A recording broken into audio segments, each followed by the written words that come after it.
This afternoon we're going to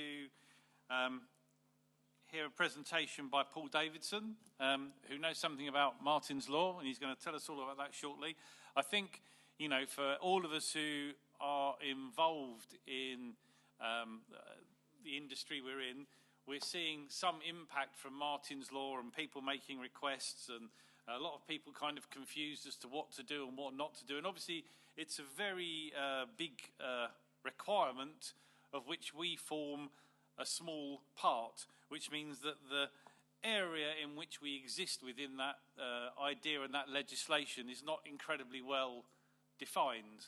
I think as an institute we thought a little bit about the concept of a sound system for emergency purposes, which is, you know, what we would believe that to be. If you've written an evacuation plan or a plan to communicate with people in your venue, that sounds like an emergency. So that's where we sort of started from. But rather than us go on about it too much, we thought we'd ask Paul to do it. So, you know, there's been no shortage of headlines, opinions, confusion, and this session is basically about cutting through the noise, as the title suggests, and what it really means for us. So, Paul Davidson brings a wealth of experience in, I'm going to read this bit off the thing because it's been written out for me, protective security and risk strategy. His background includes senior leadership roles at New Scotland Yard, working on high-profile operations involving terrorism, cyber threats and major criminal activity. Today he works closely with organisations across venues, events and public spaces, helping them to navigate exactly these kind of challenges, including the challenges of ringing mobile phones. So there will be time for questions and answers at the end, but in the meantime, please, Paul, would you take the stage and tell us all?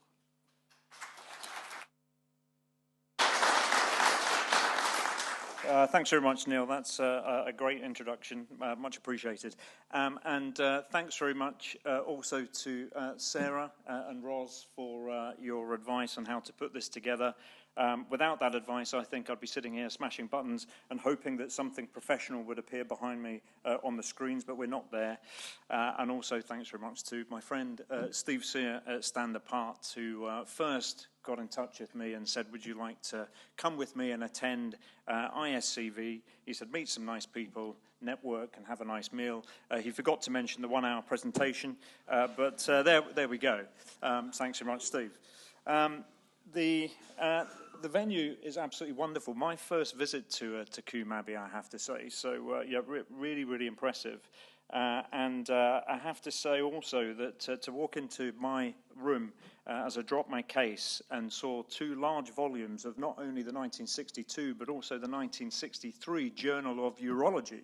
I hope they were there just for general reading and not a comment on I'm a 50-year-old guy-ish who's just arrived at Combe Abbey. So thank you very much indeed for the invitation. There is actually a reasonable point about starting a little lightheartedly. As I said to Neil in the break, this is a pretty tough subject matter that we're about to talk about. It has the ability, or rather I have the ability, to suck the joy and life out of any room that I stand in front of. So if, as we go through this, you see a light-hearted moment, take it. It's okay. We will not be showing any gory pictures, but we will also not be showing any grok-designed dancing bears or anything like that either. It's a tough subject, but we can still enjoy each other's company and smile when we need to. So, my presentation will be in roughly sort of 4 parts. The first part will be me introducing Team 9, my company. The second part will go on to just a little bit more about my CV. And then we'll look at literally 2 or 3 minutes of things that I've been involved with previously. That's not because I enjoy a trip down memory lane. It's just that if I am going to stand in front of a bunch of experts and talk about terrorism, then I think I need to set out my credentials to do so. You can decide at the end of those first 3 slides whether that has actually been achieved or not. Then we'll move on to Martyn's Law, explaining what it is, what it isn't, where I agree with the government, where I disagree with the government, so on and so forth. So, good, that's worked.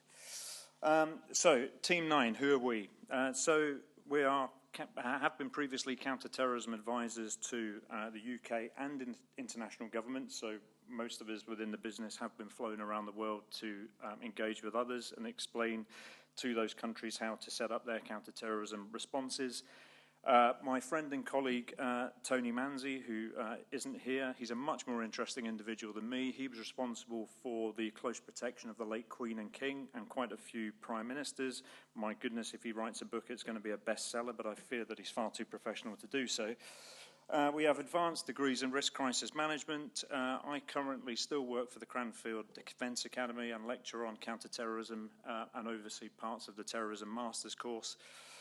We train counter-terrorism skills globally still, so we partner with CT Watch in the US, which are an incredible organisation, and they do an awful lot of good work.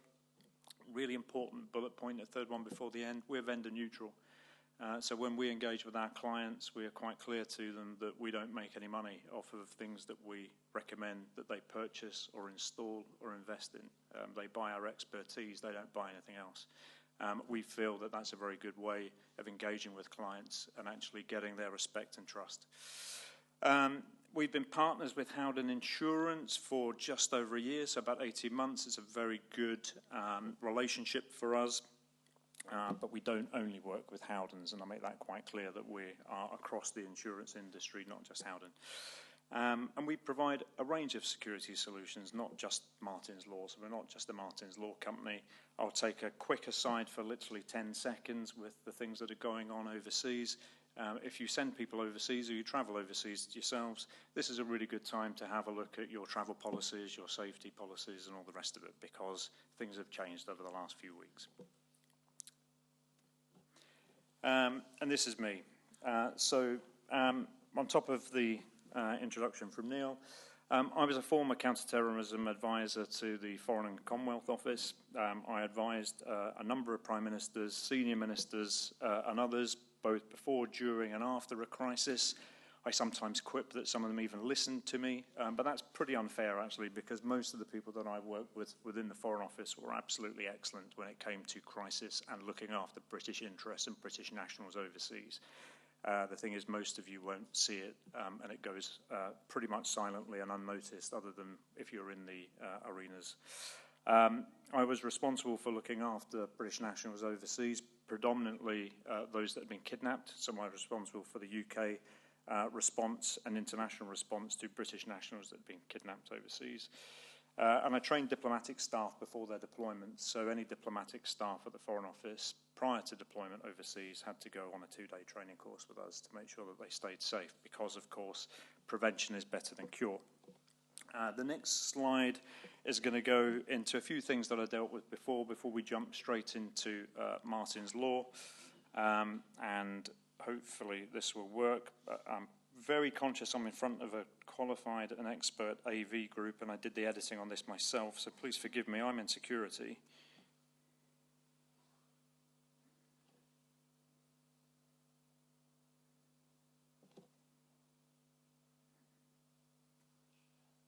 No.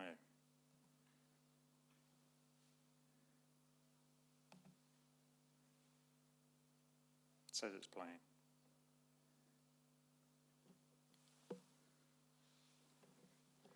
Any help at the back? It says it's playing here. Well, no audio. Okay, well, look, I'll let me ad lib over the top of it as audio's missing, and I'm sure that is my fault with no one here. The first one there that's playing through is John Cantley. John Cantley was kidnapped in Syria, and unfortunately for us, John was one of the ones that we couldn't get back. And the point, I think, of putting John first is just a constant reminder that whenever we went to work at the Foreign Office, we'd fail 50% of the time. In any other business, you'd be out of work if you failed 50% of the time, but within this environment, that was seen as success, but of course not for John or his family, who I know very well. So we'll play on. But also point to mention is that even as late as 2019, the British government was still actively looking for John. I might as well scroll forward. That was John's father who was communicating publicly while he was gravely ill in hospital in a bid to get his son back. Alan and Wilma Hiron, they were kidnapped in the Philippines, and that was a success story. We did manage to get Alan and Wilma back. They were both living out in the Philippines, and they were doing great work. They were working for local schools and local communities. And to date, Alan and Wilma are the only people that have survived being kidnapped by ISCVEx. That has as much to do with their resilience after being captured, but also an awful lot to do with Foreign Office and others that really did move an awful lot of resources to try and help them.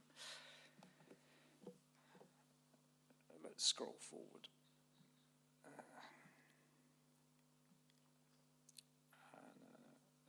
British Embassy in Manila saying fantastic that they were rescued, which was great. And moving on. Dusat 2 hotel terrorist attack in Kenya. Some of you might have seen this. It was pretty well publicised at the time.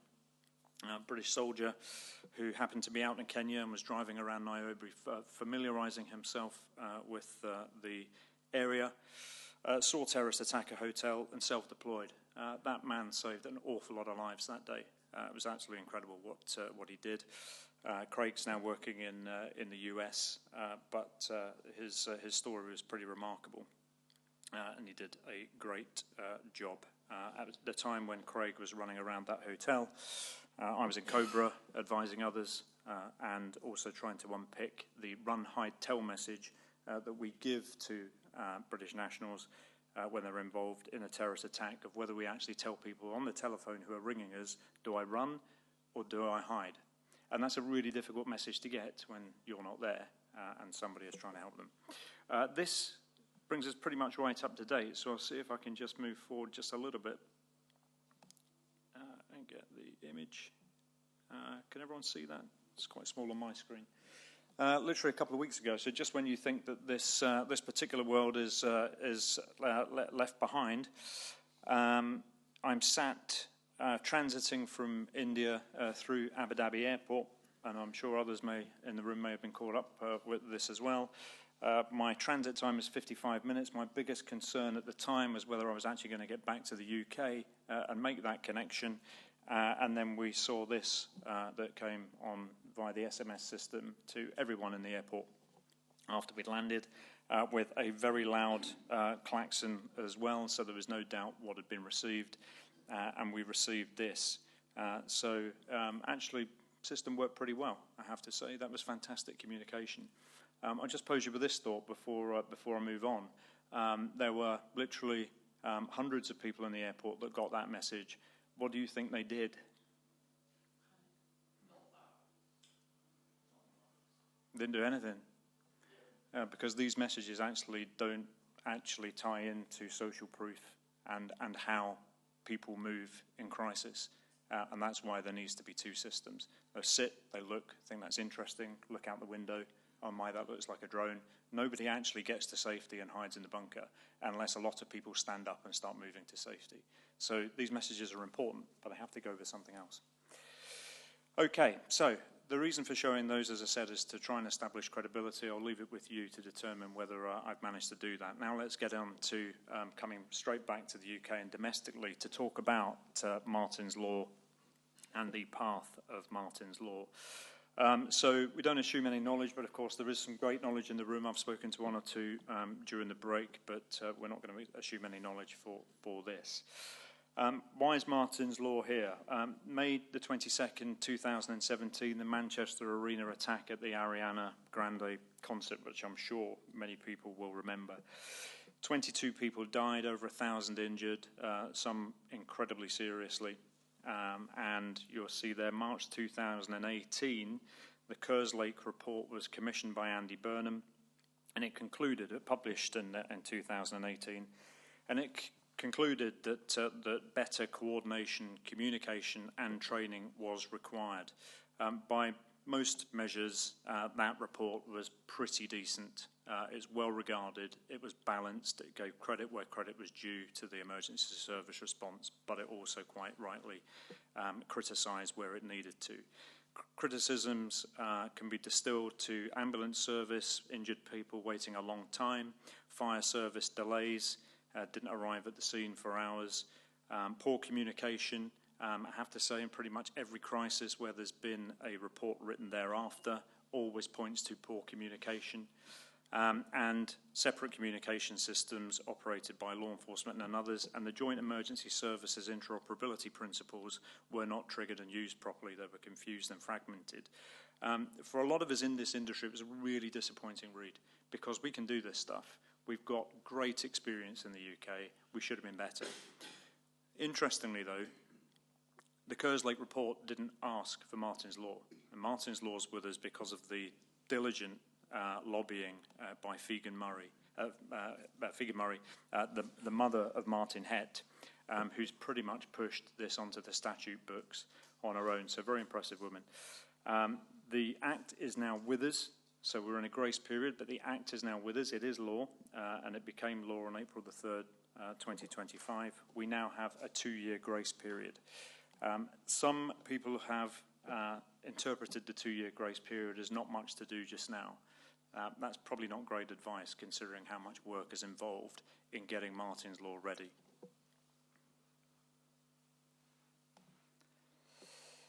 So what the law is trying to achieve.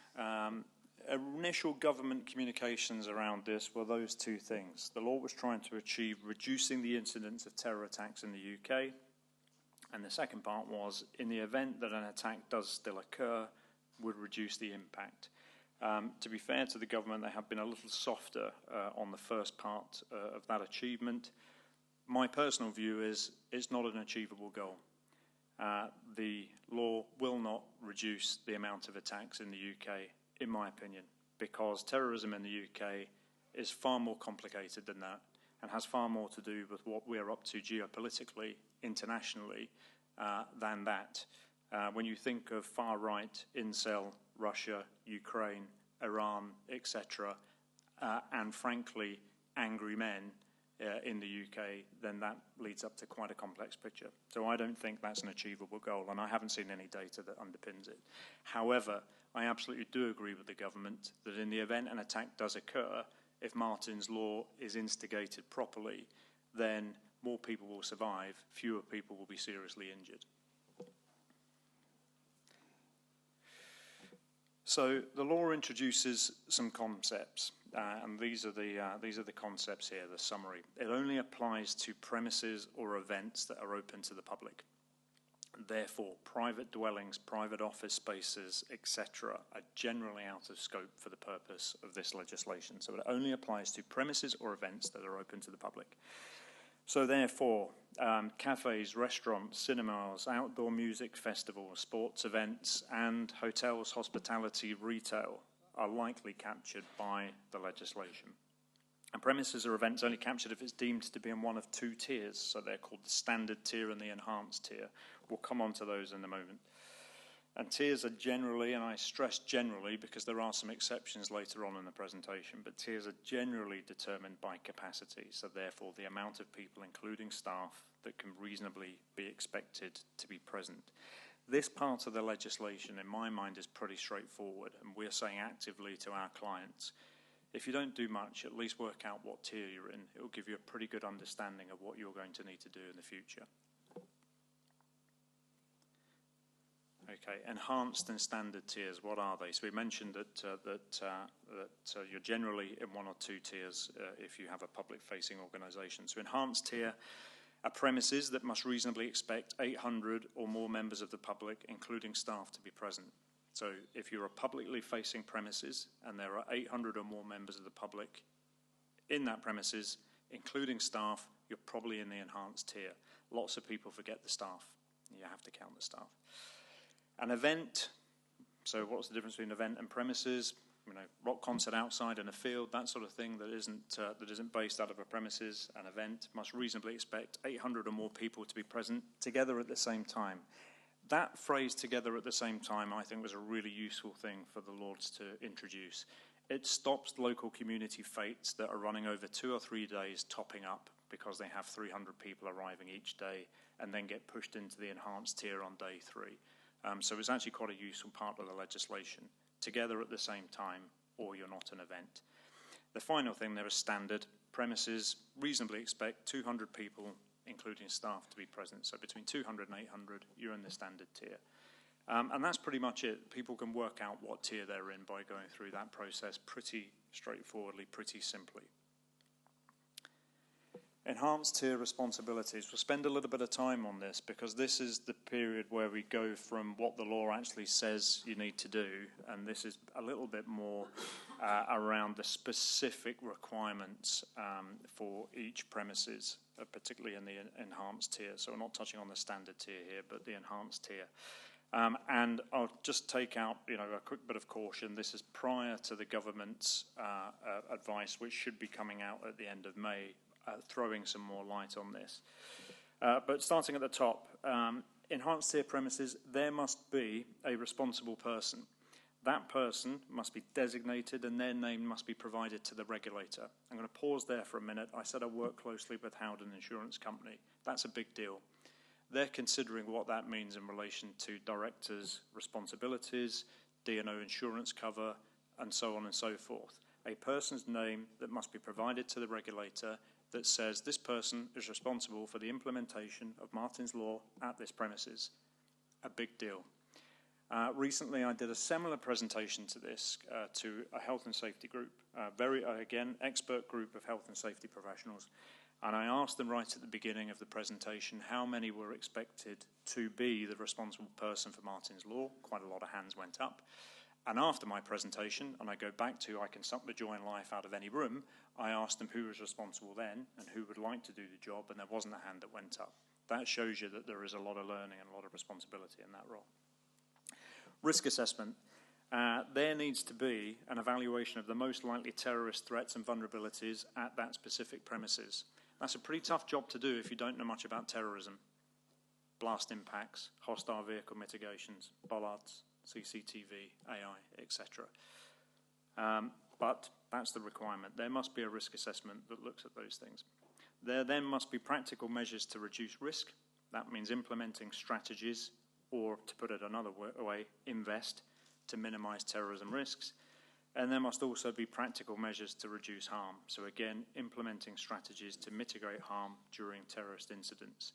Number 3 and 4 is where the standard tier and the enhanced tier depart a little bit. The standard tier just have to consider what they have, and the enhanced tier must consider it and implement it. So they can make good use of what they already have. Already got CCTV cameras, evacuation plans, and so on and so forth, not an issue. But if they're not there, they have to be implemented. Specific training, targeted training for all relevant workers, huge issue for the hospitality industry, huge issue for the retail industry. What is a relevant worker? Relevant worker is anyone who can impact on the safety of public or staff. It is irrelevant if they're full-time, part-time, casual staff, or work 1 or 2 hours behind the bar on a Saturday. If they are in a position where they can influence safety, they need to be trained. And that's not generic training. That's training in the specific plans for that specific premises, evacuation, evacuation, lockdown, communication, so on and so forth. That's a big deal when you have 26% of churn if you're a hotel. Security measures, implementation of reasonable security measures. So there's quite an ambiguous word there about reasonable. What does that mean? Well, we'll see if the government helps us out with that in due course. Access and egress monitoring, so not just recording, monitoring who is coming in and who is coming out. And then within that, that all sits under a security plan. And that security plan needs to be maintained regularly and must be revisited once a year, at least once a year. So therefore, you can see how that ties into annual insurance requirements and obligations too, as it must be looked at once a year.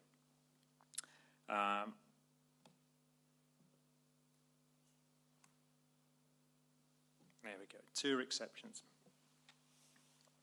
So, understanding tier exceptions. Schools are in the standard tier regardless of how many pupils or members of staff they have. That's obviously a political decision because it's not based on risk, unfortunately. So they are in the standard tier regardless of how many pupils or staff they have. Interestingly, some of the schools that we're working with have said we're not accepting that and we are going to self-elect to go into the enhanced tier. which I thought was quite interesting. So some schools around the country are already investing at the enhanced tier level because they don't agree with it.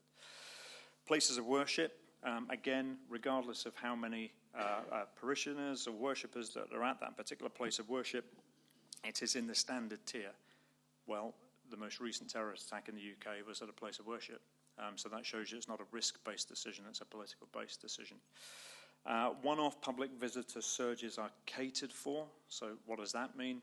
It means that if you are a pub or a cafe, and just because somebody decides to have a music event next door, you've gone from your normal 200 members of the public buying coffees on a Saturday to suddenly 850, you are not in the enhanced tier. It's counted as a one-off visitor surge. I think that was quite a useful thing for the government to introduce, actually. Standard tier can occasionally move into the enhanced tier, but they have to put all of the checks and balances in place. Enhanced tier can never move down. So just a point to bear in mind there. And generally open public spaces, so as we go about our business in parks and what have you, it doesn't matter how many people are in there, they are generally out. However, not park run. Unlikely to be park run because that is an organised event where people are applied to join and their names are taken and what have you, so more likely to be an event. We'll see again if the government actually change that with the guidance that's coming out in due course. Let's have a look at the grace period. This is the current threat level to the UK. So as you see, the needle's pointing there directly up, and unfortunately an attack is likely. A terrorist attack in the UK is likely today. This is determined pretty regularly by the Joint Terrorist Analysis Committee, JTAC, in the UK.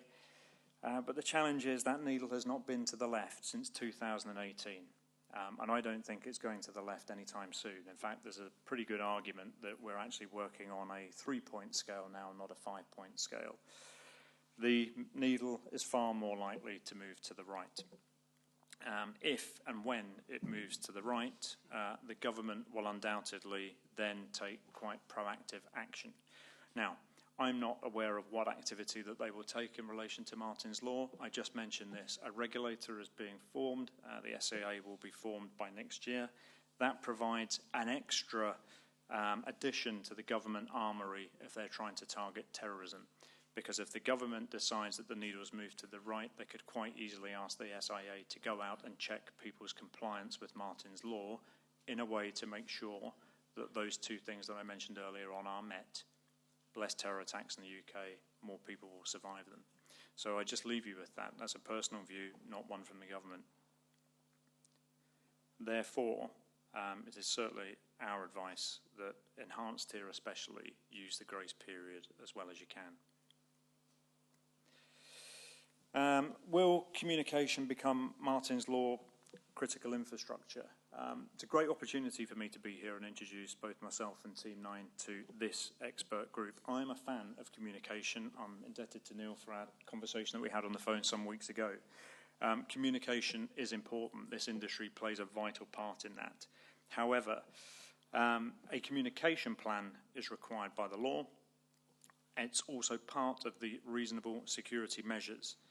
But the law is not prescriptive on what is required. And the law just states this: there should be a procedure for providing information to individuals on the premises or at the event. And that's it. That's as far as the current law goes. And therefore, as a security consultant that are meeting clients and asking, should we do this and should we do that, I point to the legislation and say, well, this is what is currently required. We'll see in due course what the government come out with. We proactively advise clients on the importance of critical communications and communication strategy. I had a client recently that does not have a vast budget that said, name me 2 things that I can look at, that I can implement cheaply to make a big difference. And I said, train your staff and work on your communication strategy. Shouldn't cost you anything. So there we go. Team 9 client perspective. And again, Neil touched on these things. We're still waiting for the government advice.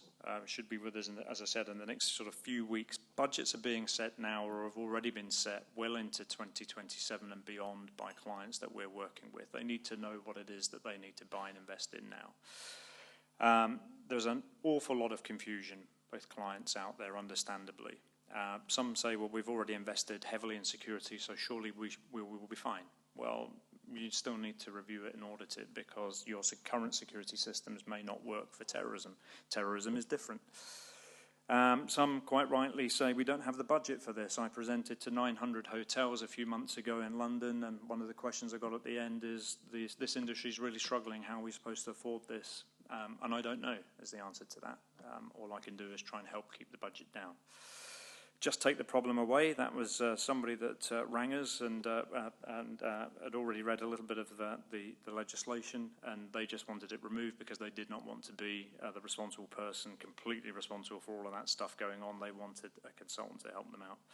Liability, particularly directors' liability, which I've touched upon. Insurance pressure, how is this going to affect premiums going forward if I am or am not compliant? Ultimately, this comes down to a governance issue for a lot of businesses, not just a terrorism issue. And, I've got plenty of time, 12 months and ticking. So probably this time next year is when we currently expect the grace period to end.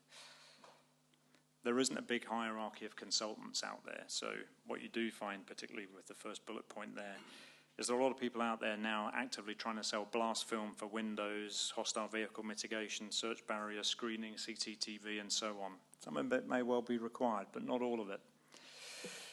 So, strategic challenges, as I've mentioned, misinformation, confusion, or even well-meaning but naive messaging. The challenge for large sites, we visited a safari park recently. The challenge for that site is enormous. A large site, multiple activities requiring multiple plans to be instigated at the same time. Maybe have to evacuate one area of the business while locking down another area of the business. It's really hard.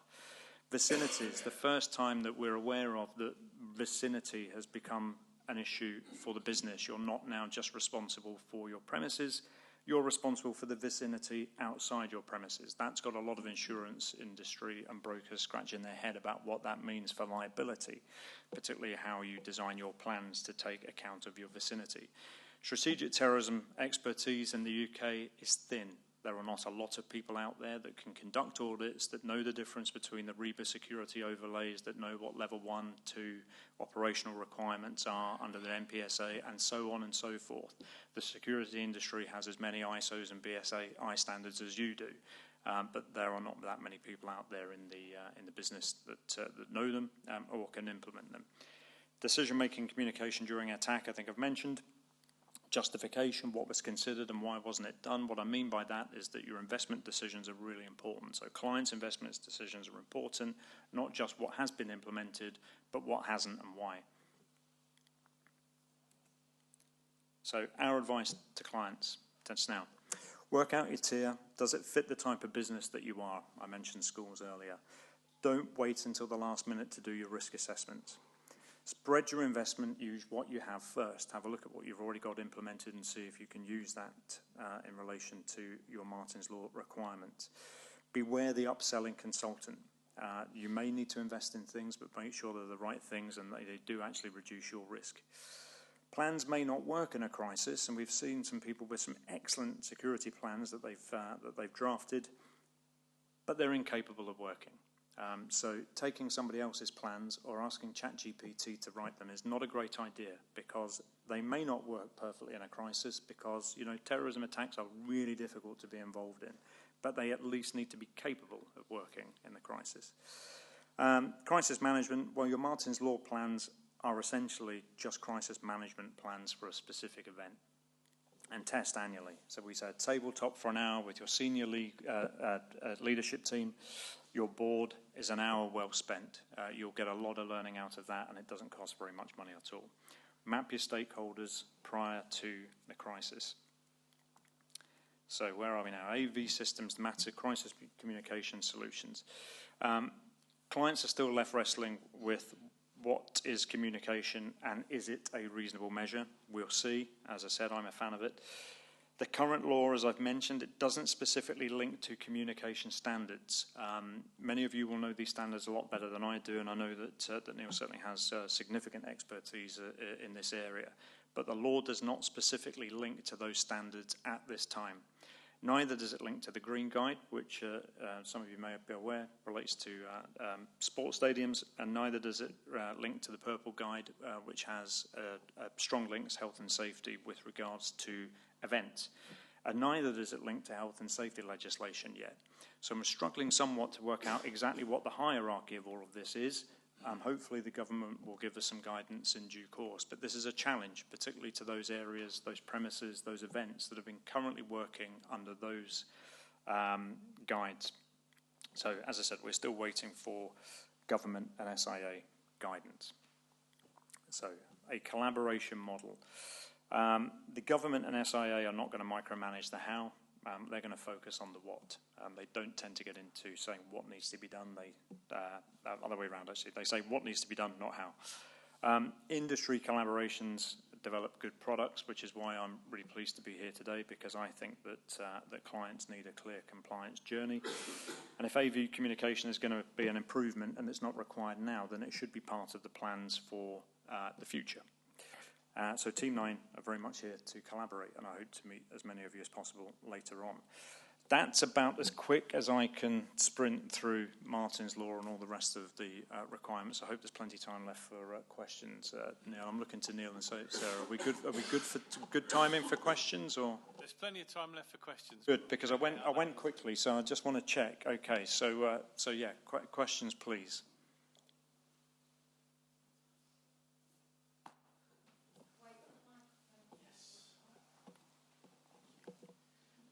Fascinating presentation, really interesting, and some good level of depth to get in there for some of the individuals in the room that might not have had much exposure to this topic. So thank you very much for presenting this to us. I'm going to deviate from the convention a little bit and suggest in your final slide you may want to consider the stadium voice alarm for stadiums code of practice as well, which could well be included in that for place of congregation for public, for the general public, for events, particularly for stadia as well. But actually, I will tack a question onto that now that I'm thinking about it. Do you think that these codes of practices and standards may well make their way into Martyn's Law requirements at some point in the future? Or do you think that Martyn's Law doesn't really stand up to that level of detail, shall we say, in the world of British standards and codes of practices, etc.? Yeah. What's your view on that? That's a great question, thank you. Well, look, the law's written.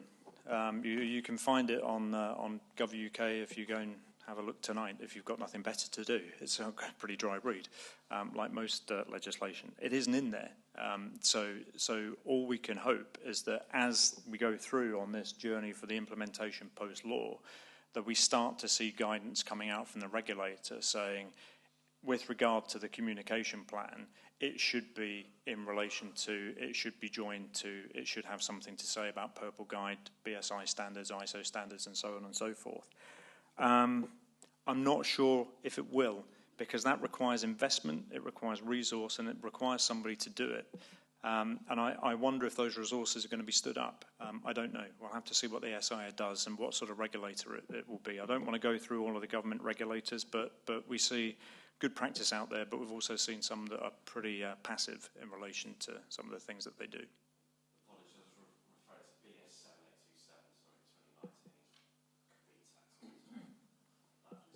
I did say that they're yours, not mine, didn't I?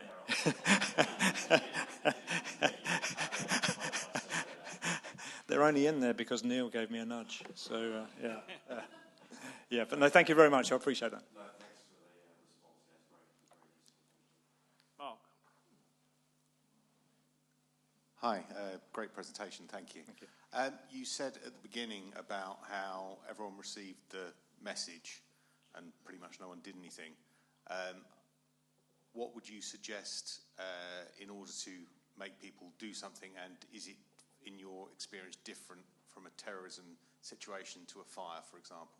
Yeah, I think it's a great question. I mean, You know, I was in that position with 3 HR directors and 1 security consultant, so I knew what to do and said, I think we'll go downstairs and we'll sit behind somewhere that's large and concrete and not near the windows.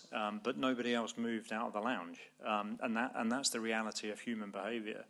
And it was just a really interesting for somebody like me to be in this very well-designed airport with some fantastic security measures, state-of-the-art security measures in Abu Dhabi. You can see why the message comes out, and it's very clear what to do. I mean, it couldn't be clearer. Get to cover. A missile is incoming. You know, it's quite stark, and in Arabic and in English. But the reality is that that's not how human behaviour works. And if you look at any of Professor Chialdini's responses around social proof, if you are not sure what to do, you will do what everyone else does. And if everyone else is sitting and not moving, then you will also likely sit and not move. So what it needed in that particular scenario was probably just 1 or 2 Etihad staff coming through saying, please move. And once the first 10 or 15 start to move down to cover, everyone else will follow, because that is social proof too. So it was just a good example, I thought, of it needed something else to achieve what it tried to achieve. It was a good message, it was a good system, and it worked well, but it didn't actually elicit the human behaviour that was required.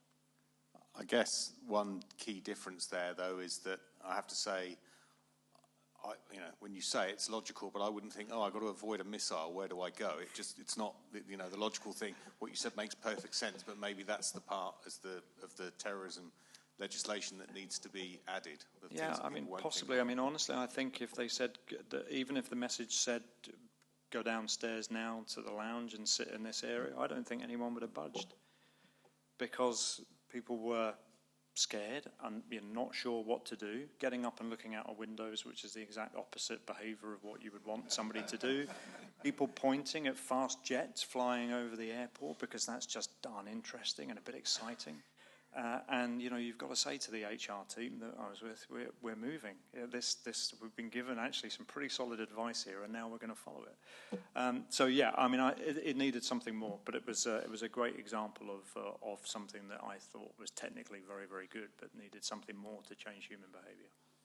I suppose the question from our side would be if there was a nice loud voice alarm system going off in the terminal telling you to move away from the windows and to go down to the basement as quickly as you reasonably could, would that have been enough to encourage people to take that step? I don't know, but I'd love to test it, Neil, and here's how we could do it. I don't know if anyone knows. I did mention in the first couple of slides, I work for Cranfield Defence Academy. Anyone knows that Cranfield University is the only university in the UK that has an airport and a terminal, and it's used for just this sort of stuff. So we could probably get down there and put some members of the public in and trigger it and see what happens. I'm not sure. We'd love to give it a shot, collectively. Well, it's something that was done at voice alarm. I mean, it's something that research was done on just having alarm bells playing to a group of people, took them around 20 minutes to actually, allow one person to get annoyed actually and get up and leave, and then everybody else followed. Yeah. But with voice, it meant that people took instant reaction. I think the trouble with this situation is, unlike fire, which is a little bit more defined where it is and what it's doing, we're now into a dynamic situation where things can change very quickly, and where you might be pushed in one direction, you could then have another incident popping up somewhere else. We know that sort of from terrorism acts in the past, there's quite often multiple actions, different locations. So Yeah. how do you deal with a dynamically changing situation, and how do you put that authority across to untrained members of the public? That's the real issue that I think we have, or would probably need solving, if indeed you can. I agree. I think that's a really good point, and I hope it came across. And that I said that those large venues or events that have to trigger multiple plans at the same time have a really, really difficult job to do. Very, very difficult. It won't be easy. But if I go back to the main principles, that if staff are really well trained, and communication is definitely up there with one of the first and best things that you do, you'll be as good as anyone to deal with it. Not necessarily a rush to all of the other sort of security solutions. Staff training and communication is the top two for me. Hello. Sorry, I was looking. I was looking around there. Baldy Twas in the corner.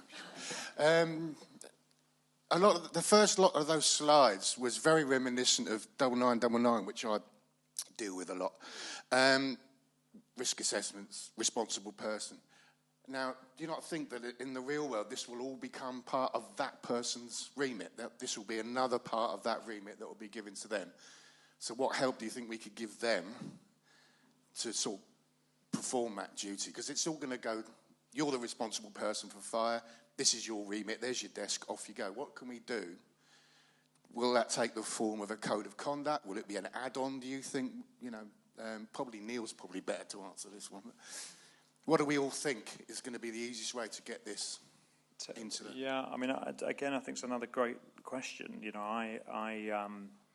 I struggle to know that let me start with this, that the government have chosen a regulator for this, and it's not the Health and Safety Executive. It is the SIA. This is a security issue. This is a terrorism issue. It's different.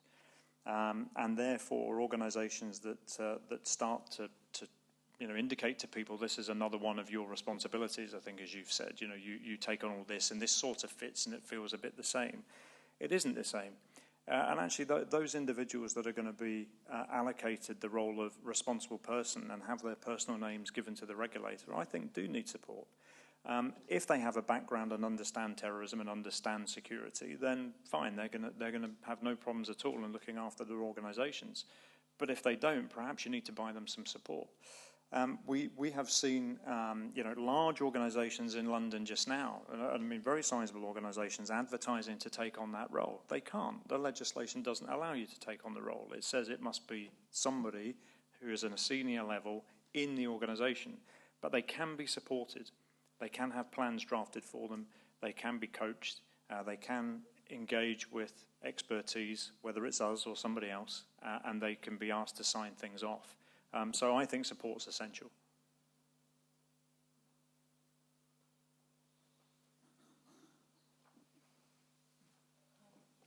Thank you. Excellent presentation, very interesting. In your opinion, why do you think houses of worship weren't included in the legislation, given what you said about the fact that they're quite high value targets? Well, I'll guess, and that a lot of that is probably around investment and not wishing to see, and of course, places of worship and schools were both afforded that via the legislation. And I think some of the decision making was probably quite similar, not wanting to cause schools challenges around investment, not wanting to cause local authorities challenges around securing every school in its area up to that level. And I think also politically not wanting to see places of worship close, regardless of how many worshippers they have and how much money that they actually manage to generate. However, that, as I said, that is a political decision, and I'm not saying I don't disagree with it. I can understand why it was made, absolutely. But it is not a decision based on risk. Schools and places of worship are not low risk. Have you seen any houses of worship self-elect to look at their strategy around Martyn's Law? Yes, I mean, I won't name them, but certainly some of the places of worship that I'm aware of and that I have visited are undoubtedly well into delivering enhanced tier solutions. I'll leave it at that, but they are very well secure, and understandably given the very recent attack on the place of worship. Thanks.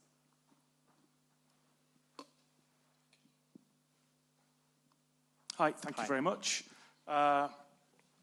As someone who advises people to make decisions on difficult things around the world in this area right now, speaking as someone who believes that live voice is the best way to get people to move in challenging situations, and in an industry that's built up around Martyn's Law, that is a bit like the Wild West with all sorts of funky solutions that probably aren't going to pass muster, what is the best way for us to persuade these decision makers to pause, look at what's available and make the right decisions instead of jumping on something that just might not help? It's a great question. And again, one of the reasons why I'm here from one industry presenting to another, because this is a great opportunity to collaborate and show, some trusted support to clients. I think one of the challenges is that if we all sort of put ourselves in the client's position and understand confusion, as I said on one of the slides, there's utter confusion out there of what individuals need to do, real confusion about what tier they're in, and and as I said, counting staff and that sort of thing. Do we need to train everyone? And all of that sort of stuff is going on. And then in the midst of it, I mean, there isn't a day goes by where somebody doesn't try and sell me something on LinkedIn with a Martyn's Law label attached to it, and it's annoying, but that's the reality of where we are. I think that what we try and say, and I go back to the vendor neutral bit for us, which is important for us as Team 9. I appreciate that not everyone can run their business in that way because you've got to sell stuff. But the reality is, I think, making sure that you are the voice of trust for a client is the first thing. The second thing is, I think, understanding that a client doesn't want a queue of 20 experts out the door all advising on one thing, even if they have expertise. They want to be given a plan. They want to understand what their investment strategy is. And I tend to say, look, it's our job as consultants to advise you as far as we can where the minimum bar is to adherence to Martyn's Law, because anything after that is a business decision. So therefore, repurposing what you have, outlining what you may need to look at, and keeping that investment down. But to come back to your question, what do you say to people to convince them, and what do you say to budget holders? I'll leave you with this: the biggest issue for a client is not how much they pay initially for their audit or their examination. The biggest issue is what report they get afterwards that says they have to invest in hostile vehicle mitigation barriers, thousands of pounds worth of security equipment, and so on and so forth. Because some of that might be required, but some of it might not. And actually, if you have an independent report that says you've got to do this stuff, it's really difficult to come away from that place. And it's even harder once you've installed it to take it out because it's not required. So making sure you get it right first time. I don't know if that helps with your engagements. Maybe not. But maybe I haven't got a magic wand. No, I think it's really difficult because you're vendor neutral and I'm absolutely not. Yeah. I think what I'd like to say is to everyone in the room, so I come from a fire background, which is a niche, and where in this arena, a niche within that niche, and there's a whole load of crap flying around out there, which I'm sure you've seen, that just is not appropriate for Martyn's Law, and I think will run people into trouble. And I would ask that we all, as the ISCVE, stand up and start telling some good facts, that live voice is probably the best way to get people moving in an emergency and to drown out some other stuff. I think that's one of the reasons why we've had the seminar today, because it's such a interesting area for us to all discuss. I mean, if we sort of wind the clock back effectively on what is now the voice alarm industry, actually the earliest real applications of the voice alarm industry weren't attached to fire detection systems. They were to warn people in high-rise buildings in London under the GLC Section 20 legislation to move away from windows, or to move to the concrete cores of buildings and stuff, to defend themselves against other threats. And so the actual attaching it to a fire detection system and the regulation that came with that actually came along in years after. But we've almost in a way come full circle in the actual application of where we developed. We took the ordinary sound system that people went to use, and then they didn't know where the microphone was. The thing had been unplugged by the cleaner. No one, we had all those things. And then through that, the early applications of things like the GLC Section 20, we then actually moved into area of a monitored public address system, which we then codified through 60849. That then progressed into 5839, blah, blah, blah, blah, blah. And we set off in that direction. But, it seems to me that if you wind the clock all the way back to there, we established a set of reasons and rules for protecting people against terrorist threat in 50 years ago. So it seems ridiculous that now we come facing the same potential issue, obviously modified for 50 years, but and not at least go back to what we kind of picked out 50 years ago to do. So I don't know, but how we'd ever convince the FIA and the SIA of this is another challenge altogether, which is something as an institute we want to do. So we want to get more involved with those people and have some conversations with them to encourage them that, exactly as you say, we believe from our point of view, and it is our point of view, that giving people a nice, live, intelligible voice message is a really good way of encouraging people to take the right action. Well, how does that tie with the one systems then? I'm not going to have this conversation. Well, it doesn't, does it? But that again, going back to the 50 years ago plan, that wasn't. No, but we've got some systems for emergency purposes. We've got voice alarm standards. They're not strictly the same thing, so we do have difference. But going back to the voice thing, King's Cross disaster, that report basically said that use could have been made of the PA system. Do you want to? Sorry, so that everyone can hear the president. Could you want to pass?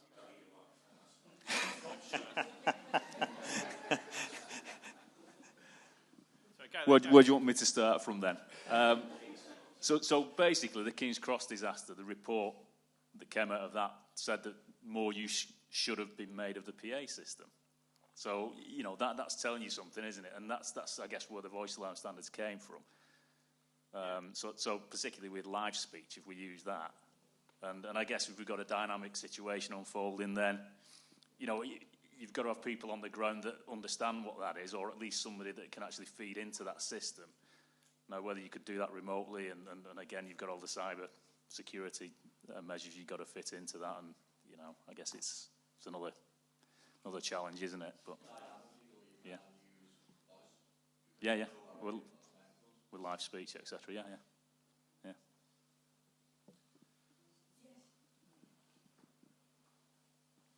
Sorry, I know you guys are all very invested in voice alarm, and I'm looking from a slightly outside perspective here, but that's a great presentation, really interesting, thank you. But my thoughts, it was a really interesting scenario at that airport, and what happened was obviously very wrong. But my thoughts are, I completely get what you say about a live ongoing situation and getting people involved in actively talking.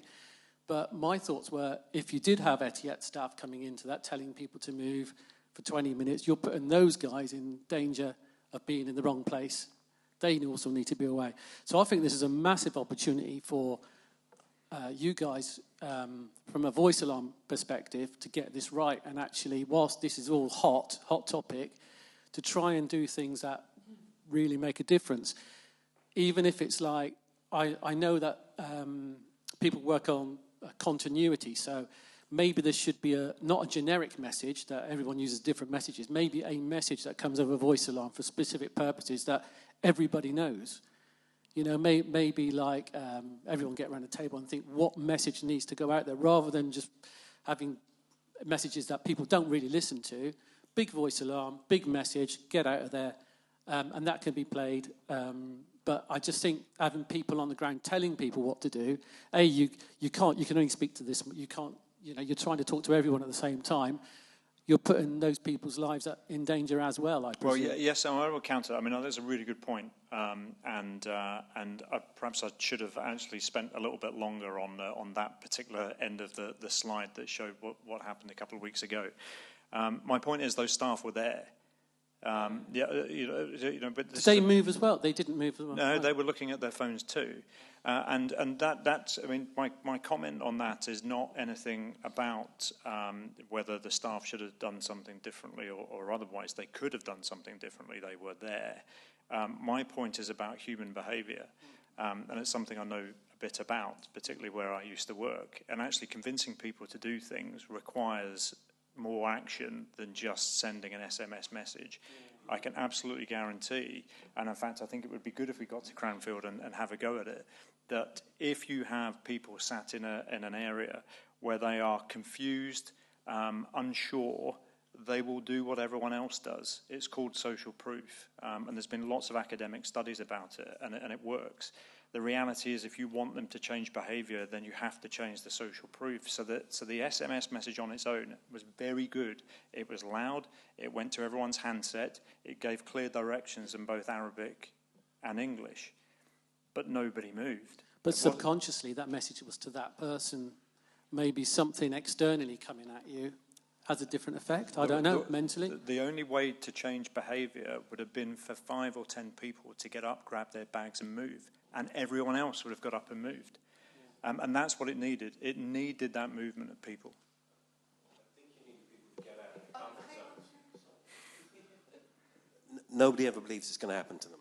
That's what we're talking about, basically, isn't it? You know, they're in their comfort zone until something happens. So is it, you know, you put audio, you put video, you put everything together, and you almost make it an experiential warning that would give them the fright to maybe move. I mean, I was at Inverness just before some issues happened out there, and basically all of my engineers and that they couldn't believe it, because it's in comfort zone. It was just like a normal, just like you was in Poland, just like you was in down the road here, for example. You know, they just couldn't believe that a few weeks later it was rubble, the airport was blown up and everything like that. I guess it's the only time they explain something being surreal. And it's only till it happens that it comes into your mind that you think it's real. So is it you need something that's bang, you know, to try and get people to get up and move? Yeah, I mean, I don't think it's needing to cause fear, because there were certainly people that were reading their phones and talking to people that are sat next to them, showing each other's phones, communicating as you would communicate, and still nobody moved. So the reality is, what impetus do you have to give for people to move? You need an authority figure or some other trigger that says, everyone, you need to go. A bit stronger audio and video, maybe. Two members of staff moving 10 people would have got everyone downstairs. Yeah. And that's the reality of it. That's you just, because if we're not sure what to do, we will do what everyone else is doing. So if we evacuate from a large stadium and everyone that's evacuating from a stadium takes the south entrance, will we go north? No, we'll follow the masses. That's what we do. Can it be a stronger signal or image, a bit like wayfinding, if you like, but a stronger one to try and influence them to move a little bit more out? Where the technology meets human interaction. One or two members of staff could have got that moving. Hi. We took an lockdown solution to an exhibition estates exhibition, and we got some really good feedback about how people were going to look to implement it. And one of the things that came back was that there's no budget to implement any additional systems or anything, and what they were looking to do was use the staff to sort of, you know, to tick the boxes. Basically, they would in effect go round and alert the people, the pupils, and there's, so basically you've got, similar to what you were saying about the staff going in, you're going to ask the people who work in the office or whoever to go round, knock on doors, tell people that there's an active solution, and it literally was. We've come across education authorities who've basically said they just haven't got the budget to do it, and they're just going to have to, you know, do as little as possible. And that's what worries me about this whole situation, is that people are just going to try and tick a box when they're not actually going to find a solution. Voice alarm is the best way to do it, in my opinion. If the alarm goes off and people are actually given a live message of where they need to go, what they need to do, and somebody can take over the microphone and even interject and say, the situation has changed, this is the situation. That's the best way to do it. But that obviously comes at a cost. And a lot of people that we've spoken to, you know, they're concerned about the budget, and that if they have to implement it, they have to lay off staff, teachers, all that kind of stuff. It's I really do get the challenge. I do.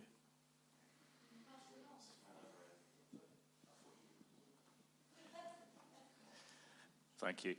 It's really just to kind of follow on from that, but also clarify what I was saying before. I wasn't actually speaking about a voice alarm when I talked about live speech and developing situations. I'm thinking more of what we class as a sound system for emergency purposes. And you know, if you have a terrorist attack, for example, on a large-scale site where there may be multiple things, you know, points of attack, then you know, you need somebody who's got an oversight of what the intelligence of what's happening on site, and that might not be somebody that's on that site. So you need some communication method externally in, and then, you know, is that somebody sat in a secure, you know, a lockdown room, a secure room that, you know, may not be like the kind of, I don't know, a stadium announcers. Yeah.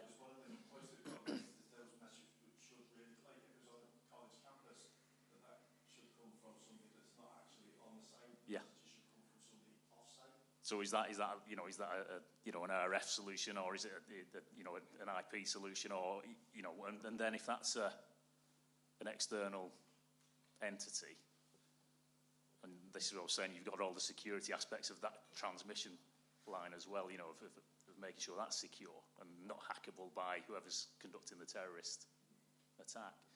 So, you know, there's a lot to consider, and I don't know whether you know, maybe controversial, but we have standards for sound systems for emergency purposes and voice alarm. We try to harmonise those, and I just wonder whether moving forward it all becomes one kind of definition, and whether it's, you know, got a connection to a fire detection system or not. You know, ultimately, I guess the advice for both of those systems is very, very similar, because we are trying to harmonise them. But, you know, when it's coming to, like, you know, large-scale sites with terrorist attacks, then I guess it's getting even more challenging. But certainly food for thought, and, you know, a lot of interesting opportunities, I think, there. Yeah. Guys, we just to say, we're 7 minutes over time. I mean, if Paul's still happy to stand there for another 5 minutes or so, should we? We can take it till 1:45, and then call it a day. Is that good for everybody? I'm not in a rush now, so no problem at all. I'm going to go there because. Yes, it's fine. Thank you. Paul, Hi. great presentation. You covered all the bases there regarding security. And I think I need to raise my voice here. My name's Aubrey Wright. I'm from a company called Handy AV. I met Fegan Murray 6 months ago, and I felt that the industry had to have some sort of representation to actually take a message back to our industry, to actually say Martyn's Law is about a meeting of minds. It's about meeting requirements by the government set as a security standard. But we are responsible for the technology that is to be used in this arena. And it's a very complex arena. And of course, as the points have been raised here by Paul, it's a very difficult one to get this across. We're all waiting for the same thing, which is Home Office guidance. And that is the thing which will determine how we progress forward. I have put up a website which is called martinslawsolutions.com. It's there as a go-to to find out everything to do with Martyn's Law, so you can find all the documents, you can find access to information. I've given an overview of various sectors that are going to be covered, and presenting forward a vendor marketplace. So that's what I'm doing. So, I think one of the things that we haven't spoken about in this debate, because this is a debate, is how many premises will this affect? Have we got any idea on numbers? No, it's much more than that, but yeah, and I think it's a great. This is a really. What was the number again?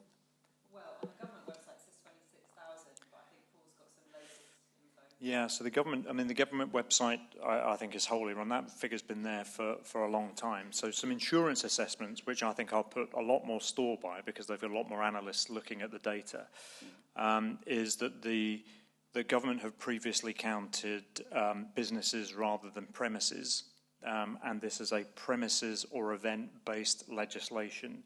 So conservatively around 250 to 300,000 premises in the UK, and then you've got the split between enhanced and standard tier. And within some of those complex business portfolios, for example, the hotel industry, you could have a number of premises that are in the enhanced tier and a number that are in the standard tier. So what are you doing for consistency across your portfolio? Are you acting differently, or are you acting in accordance with the legislation? It becomes really complex, but hundreds of thousands. Yeah. So we have a number of businesses. So if we look at the standard tier, on the Home Office site at the moment, they actually say it's 155,000 premises. And there are 25,000 enhanced premises. We think that's way out, and Paul's just told us that it's more like 300,000 in total. So you take 300,000 and then work it to, as of 3rd of April this year, it's a 1-year countdown to when we're supposed to be going live with the SAA looking after all the registrations. So that works out to be rather a lot of premises being registered in a day. It could be topping 1,000. So that's the scale of the issue. Yeah, Anyway, there's a lot going on. Thank you.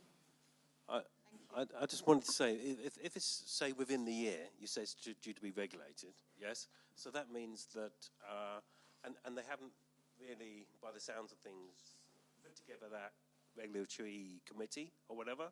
I mean, that's a humongous job. It's not going to happen, is it? I mean, well, how are they going to enforce? They're actively recruiting for very senior roles at the SIA now, and I mean, they are very much gearing up for this. It is happening. The law's here, and there are senior people. But in a year's time, are they going to be able to do, 100,000 premises, 200,000 premises, or 300,000 premises, 100,000 firms, that sort of thing? I don't know, and they might extend the grace period, but the reality is that I don't think it's beyond technical wit for them to be able to get a domain set up that can take that amount of people and registering that I'm this person, I'm responsible for this premises. And I'm guessing there's probably enough consultants like Team 9 around to help all those people get that done within a year. So is that a responsibility that maybe could be pushed partly onto us or consultants within our area, within the AV side?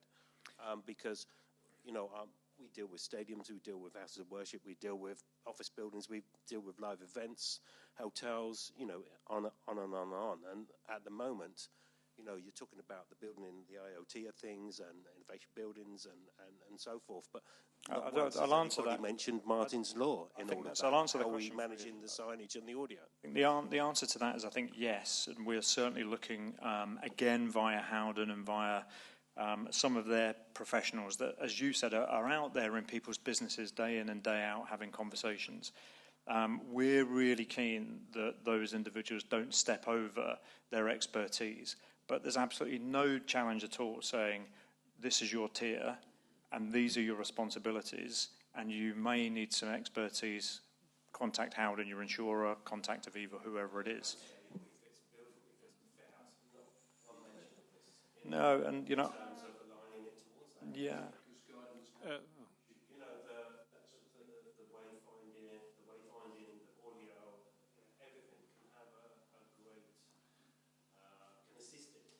And that's the issue. It's security coming and presenting to audiovisual technology. It's our technology. Okay, guys. So we've come up to the 2:15 mark. Paul, would you like? Is there any little short summary that you'd like to give us that doesn't suck all the joy out of the room before we head off? I don't want to puncture the laugh that's just happened, because I could easily do that with a few more slides. But no, I mean, look, first of all, just to conclude, it is genuinely great to be here, to have one industry meeting another industry. And I think a lot of the questions have been absolutely valuable and very, very relevant questions. but also, to look after clients. Let's not wait necessarily for the government to do everything for us, because it's not going to happen, even with the Section 26 or whatever it is, recommendations that are going to come out.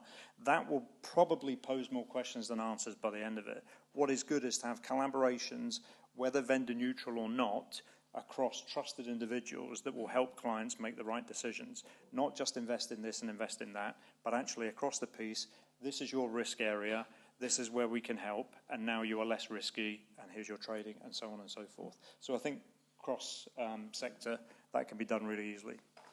Okay. So, thank you very much, Paul.